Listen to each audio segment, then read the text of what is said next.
ನಾವಿವತ್ತು ಹಾಸನ ಜಿಲ್ಲೆಯ ಸಕಲೇಶಪುರ ವಿಧಾನಸಭಾ ಕ್ಷೇತ್ರದ ಆಲೂರು ತಾಲೂಕಲ್ಲಿದ್ದೀವಿ. ಇಲ್ಲಿಯ ಮತದಾರರು ಏನ್ ಹೇಳ್ತಾರೆ, ಶಾಸಕರ ಕೆಲಸ ಹೇಗಿದೆ, ಆಲೂರು ಅಭಿವೃದ್ಧಿ ಆಗಿದೆ, ಅವ್ರನ್ನೇ ಮಾತಾಡ್ಸೋಣ. ಸರ್ ನಮಸ್ತೆ, ನಿಮ್ಮ ಹೆಸರು? ಬಸವರಾಜ್ ಅಂತ. ಏನ್ ಮಾಡ್ತೀರಾ? ನಾವು DSS ತಾಲೂಕು ಅಧ್ಯಕ್ಷರಾಗಿದ್ದೀನಿ. ಓಕೆ, ಆಲೂರು ಅಭಿವೃದ್ಧಿ ಆಗಿದೆಯಾ ಸರ್? ಈಗ 2023 ಏನು ಹೊಸ ಶಾಸಕರಾಗಿ ಸರ್ಕಾರ ಬಂದ್ಮೇಲೆ ಇದು ಏನೋ ಒಂದು ಅಭಿವೃದ್ಧಿ ಕೆಲಸಗಳಾಗಿಲ್ಲ. ಯಾಕೆ ಅಂತಂದ್ರೆ ಇಲ್ಲಿ ಸರ್ಕಾರ ಏನು ಕೇಳಿದ್ರೆ ಅನುದಾನನ ಬತ್ತಿಲ್ಲ, ಯಾವ ಕೆಲಸ ಮಾಡೋಕ್ಕೂ ದುಡ್ಡು ಬೇಕಲ್ಲ ಅಂತ ಕೇಳ್ತಾರೆ. ಈಗ ನಾವು ಇಲ್ಲಿ ಯಾವುದೇ ಥರ ರಸ್ತೆ ಆಗಿರ್ಬೋದು, ಕುಡಿಯೋ ನೀರಿಂದ ಆಗಿರ್ಬೋದು, ಏನು ಈಗ ಹೋದ ಸರಿ 2023 JJM ಏನೀಗ ಆಗಿತ್ತು ಕೇಂದ್ರ ಸರ್ಕಾರದ ಅದೇ ಕೆಲಸ ನಡೀತೈತೆ ಅಷ್ಟೇ. ಅಷ್ಟು ಬಿಟ್ರೆ ಈಗ ಹೊಸದಾಗಿ ಏನು ಶಾಸಕರು ಯಾವುದೇ ಅನುದಾನದ ಇಂಥ ಕೆಲಸ ಏನಿಲ್ಲ, ಅಭಿವೃದ್ಧಿ ಕೆಲಸ ನಮ್ಗೆ ಗೊತ್ತಿರಂಗೆ ಯಾವುದೇ ಕೆಲಸನೂ ಮಾಡಿಲ್ಲ. ಶಾಸಕರ ಆಲೂರಿಗೆ ಬರ್ತಾರ? ಇಲ್ಲಿ ಸಾಕಷ್ಟು ಜನ ಮಾತಾಡ್ತಾ ಹಕ್ಕುಪತ್ರ ಸಮಸ್ಯೆ ಇದೆ, ರೈತರಿಗೆ ಸಮಸ್ಯೆ ಇದೆ ಅಂದ್ರು. ನಿಜಕ್ಕೂ ಆಲೂರಿಗೆ ಇರುವಂತ ಜ್ವಲಂತ ಸಮಸ್ಯೆ ಏನು? ಈಗ ಆಲೂರಿನಲ್ಲಿ ನೀವು ಹೇಳಂಗೆ ಅಧಿಕಾರಿಗಳ ಕೊರತೆ ಇದೆ. ಅಧಿಕಾರಿಗಳಿಗೆ ಸರಿಯಾದ ರೀತಿ ಜವಾಬ್ದಾರಿಕೆ ತಗೊಂಡು ಕೆಲಸ ಮಾಡೋದಂತ ಶಾಸಕರು ಜವಾಬ್ದಾರಿಕೆ ತಗತ್ತೆ ಇಲ್ಲ. ಈಗ ಜನರು ಅಳದಾಟ ಜಾಸ್ತಿ ಆಗಿದೆ. ತಾಲೂಕು ಆಫೀಸ್ ಆಗಿರ್ಬೋದು, ಹಾಸ್ಪಿಟಲ್ ಸರಿಯಾದ ಮೆಡಿಸಿನ್ ಸಿಗ್ತಾ ಇಲ್ಲ. ಅಲ್ಲೂ ಸರಿಯಾದ ರೀತಿ ಈಗ ಸ್ಕ್ಯಾನಿಂಗ್ ಆಗಿರ್ಬೋದು, ಮತ್ತು ಯಾವ್ದಾದ್ರು ಶವ ಸಂಸ್ಕಾರ ಇದು ಮಾಡೋದಾದ್ರೆ ಅದು ಸಹ ಇಲ್ಲಿ ಇಲ್ಲ. ಎಲ್ಲ ಹಾಸನ ಕಳಿಸ್ತಾವ್ರೆ, ಪೋಸ್ಟ್ ಮಾರ್ಟಮ್ ಮಾಡೋದಾರೆ ಹಾಸನ ಕಳಿಸ್ತಾರೆ. ಇಲ್ಲಿ ಯಾವುದೇ ಥರ ತಾಲೂಕು ಅನ್ನೋದೊಂದು ಬಿಟ್ರೆ ಇಲ್ಲಿ ಕೇವಲ ಯಾವುದೇ ಸ್ಪೆಷಲಿಸ್ಟ್ ಇಲ್ಲಿ ಕೆಲಸ ಇಲ್ದಂಗೆ ಆಯ್ತಿದೆ.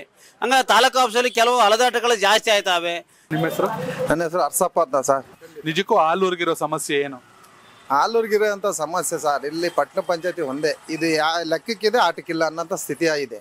ಸೊ ಇಲ್ಲಿ ಬಡವರಿಗೆ ಇಲ್ಲಿ ಹೆಚ್ಚಾಗಿ ಏನು SC ಜನಾಂಗ ಇದೆ ಅಲ್ಲಿಗೆ ಎಫೆಕ್ಟ್ ಆಯ್ತಿರೋದೇ ಇದು ದೊಡ್ಡ ಮಟ್ಟ.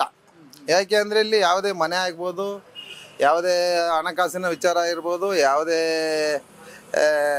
ರೋಡಿನ ಅಭಿವೃದ್ಧಿ ಆಗಿರ್ಬೋದು, ಪ್ರತಿಯೊಂದು ಸಮಸ್ಯೆ ಆ ಸಮಸ್ಯೆದ ಆಗರ ಆಗೋಗ್ಬಿಟ್ಟಿದೆ. UGD, ಆಸ್ಪತ್ರೆ, ಶಿಕ್ಷಣ ಇಲ್ಲ. ಅದು UGD ನಾವು ಹೆಚ್ಚು ಕಡಿಮೆ ಮಾಜಿ MLA ಈ ಕ್ಷೇತ್ರದ ಸಚಿವರಿಗೂ ನಾವು ಮನವಿ ಮಾಡಿದ್ದೀವಿ. ಅದು ಇದುವರೆಗೂ ಎಲ್ಲಿ ಮಾಡಬೇಕು, ಹೆಂಗೆ ಮಾಡಬೇಕು ಅನ್ನೋದು ಇದುವರೆಗೂ ಅವ್ರಿಗೆ ಗೊತ್ತಿಲ್ಲ. ಈಗ ಪಟ್ಟಣ ಪಂಚಾಯತಿ ಒಂದು ಚರಂಡಿ ಮಾಡ್ತಾರೆ, ತಗ್ಗಿರೋ ಕಡೆಗೆ ಚರಂಡಿ ಮಾಡಲ್ಲ ಅವರು, ದಿಂಡೆ ಇರೋ ಕಡೆಗೆ ಚರಂಡಿ ಮಾಡ್ತಾರೆ. ಸೊ ಇವ್ರಿಗೆಲ್ಲ ಏನು ಹೇಳೋದು ಸರ್? ಆದ್ರೂ ಹೆಂಗ್ ಸರ್ ಕುಮಾರಸ್ವಾಮಿ ಅವ್ರು ಮೂರ್ ಸಲ ಗೆದ್ರು? ನಾನು ಸುಮ್ಮನೆ ಪಕ್ಷಾತೀತವಾಗಿ ಕೇಳ್ತಿರೋದು ಸರ್. ಮೂರು ಸಲ ಗೆದ್ರು ಅಂದರೆ ಅಭಿಮಾನ ಹೊಂದಿತ್ತು ಅಷ್ಟೇ. ಅಭಿಮಾನ ಏನು ಹೇಳಿ, ಅವ್ರ ಸಾಮಾಜಿಕವಾಗಿ ಎಲ್ಲರಿಗೂ ಸ್ಪಂದಿಸೋಂಥ ವ್ಯಕ್ತಿ. ಅದರಿಂದ ಒಂದು ಸಮಾಜಕ್ಕೆ ಬಿಟ್ಟು ಎಲ್ಲ ಸಮಾಜನೂ ಅವ್ರು ಗೌರವಯುತವಾಗಿ ಕಾಣೋರು. ಸೊ ಹಂಗಾಗಿ ಜಾತೀಯತೆ ಮರ್ತಿದ್ದಾರೆ ಅವರು. ಹಂಗಾಗಿ ಅವರು 3 ಸತಿ ಗೆಲ್ಲಕ್ಕೆ ಒಂದು ಅವಕಾಶ ಆಯ್ತು. ಈಗ ನೀವು ಹಿರಿಯರಿದ್ದೀರಾ, ಸಾಕಷ್ಟು ಶಾಸಕರು ನೋಡಿರ್ತೀರಾ. ಈಗ ಫಸ್ಟ್ ಟೈಮ್ ಗೆದ್ದವ್ರೆ ಸಿಮೆಂಟ್ ಮಂಜು ಅಂತ BJPಯಿಂದ. ಏನ್ ಇಂಪ್ರೂವ್ ಮಾಡ್ಕೋಬೇಕು ಅವರು? ಸರ್ ಇಲ್ಲಿ ಈಗ ಪುಕ್ಸಟ್ಟೆ ಭಾಗ್ಯ ಬಿಟ್ಬಿಟ್ಟಿದ್ದಾರೆ. ಈಗ ಇಲ್ಲಿ ಅಭಿವೃದ್ಧಿ ಕುಂಠಿತ ಆಯ್ತಿದೆ. ಅವ್ರ ಪಾಪ MLA ಆಗಿದ್ದಾರೆ, ಅವ್ರಿಗೆ ಯಾವುದೇ ಅನುದಾನ ಕೊಡದೇ ಇದ್ದಂಥ ಸಂದರ್ಭದಲ್ಲಿ ಅವ್ರು ಏನು ಕಾರ್ಯಗತ ಕೆಲಸ ಮಾಡ್ತಾರೆ? ಅದು ಸರ್ಕಾರದ ಹಣ ಪೋಲಾಯ್ತಿರೋದಲ್ಲಿ ಫ್ರೀ ಗ್ರಾಂಟ್ ಕೊಟ್ಟಿದ್ದಾರೆ. ಈಗ ಇವರಿಗೆ ಸಣ್ಣ ಪುಟ್ಟ ಕೊಡ್ತಾರೆ. ಈಗ ಮೊನ್ನೆ ನೋಡಿ, ಈಗ ಡಾಂಬರೀಕರಣ ಆಯಿತು ರಸ್ತೆ, BM ರೋಡ್ ಇದು ಆಯಿತಾ, 200 ಕೋಟಿ ಆಯ್ತಲ್ಲ. ಅವ್ರು ಬಂದಂಥ ಸಂದರ್ಭದಲ್ಲಿ ಕೆಲಸ ಮಾಡೋದು ಅವ್ರದ್ದು ಕರ್ತವ್ಯ, ಅವರ ಶಾಸಕ ಸ್ಥಾನಕ್ಕೆ ಅದೊಂದು ಗೌರವ. ಸರ್ ನಿಮ್ಮ ಹೆಸರು? ಹರೀಶ್ ಅಂತೇಳಿ, ಗ್ರಾಮ ಪಂಚಾಯತ್ ಸದಸ್ಯರು ಮತ್ತೆ ಆಟೋ ಚಾಲಕ, ಬರ್ತವಳ್ಳಿಯವರು. ಹೇಗಿದೆ ಸರ್ ಆಲೂರು? ಆಲೂರು ಏನು ಸರ್, ಇರೋದು ಒಂದೇ ರೋಡು, ಸಿಂಗಲ್ ರೋಡು, ಸಣ್ಣ ತಾಲೂಕು ಆಗ್ಬಿಟ್ಟಿದೆ. ಅದು ಆ್ಯಕ್ಚುಲಿ ಹೇಳಬೇಕು ಅಂದರೆ ಹಾಸನ ಜಿಲ್ಲೆಯಲ್ಲಿ ಚಿಕ್ಕ ತಾಲೂಕು ಅಂದರೆ ನಮ್ಮ ಆಲೂರೇ. ಬಟ್ ಆದ್ರೂ ಅಭಿವೃದ್ಧಿ ಇಲ್ಲ ಆಲೂರಲ್ಲಿ, ಅದೊಂದೇ ಬೇಜಾರ. ಕೆಲವೊಂದು ಹಳ್ಳಿಗಳು ನೋಡ್ದಂಗೆ ಆಗುತ್ತೆ ನಮ್ಮ ಆಲೂರ ಟೌನ್ ನೋಡಿದ್ರೆ. ಹೋಬಳಿ ಅನ್ಸುತ್ತೆ.